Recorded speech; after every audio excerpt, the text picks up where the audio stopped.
Election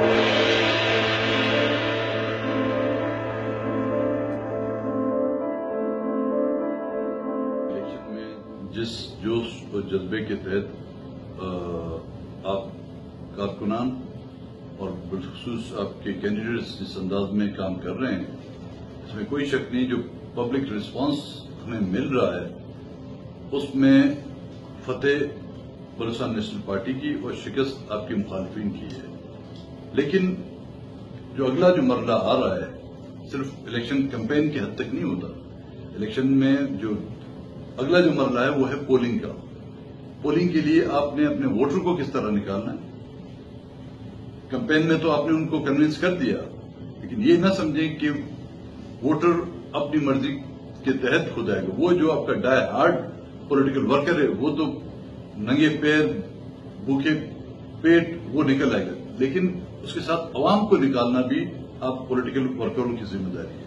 اور دوسری جو اہم بات ہے جس میں ہمیشہ ہمیں دھوکہ دیا جاتا ہے وہ پولنگ کے دوران تمام پولنگ اسٹیشنوں پہ اپنے ایجنٹوں کی موجودگی کو یقینی بنائیں اور ان آپ کے جو ایجنٹ ہیں ان کو الیکشن سے 2 دن پہلے ٹریننگ دی جائے کہ کس طرح پولنگ میں بیٹھا جاتا ہے اور کس طرح ووٹ کاسٹ کرنے کا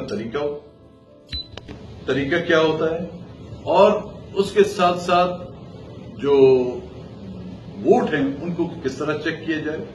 اور سب سے اہم بات جو آپ تمام ساتھیوں نے پتہ نہیں کیے، ٹائم ویسٹ کرنے کی بجائے پولنگ میں ٹائم لمیٹڈ ٹائم ہوتا ہے. آپ کا 8 بجے سے لے کر 6 بجے تک ٹائم مقرر ہے، اور اس میں جو قطاریں لگتی ہیں اس میں ہمارا کافی ٹائم، اور ووٹر لسٹوں میں ان کا نام ڈھونڈنا کہ کس آپ کے ووٹر کا نام ہے نہیں ہے، اس کے لیے ہم نے ایک پلان یہ بنایا ہوا ہے. اس طرح کی پرچیاں ہیں.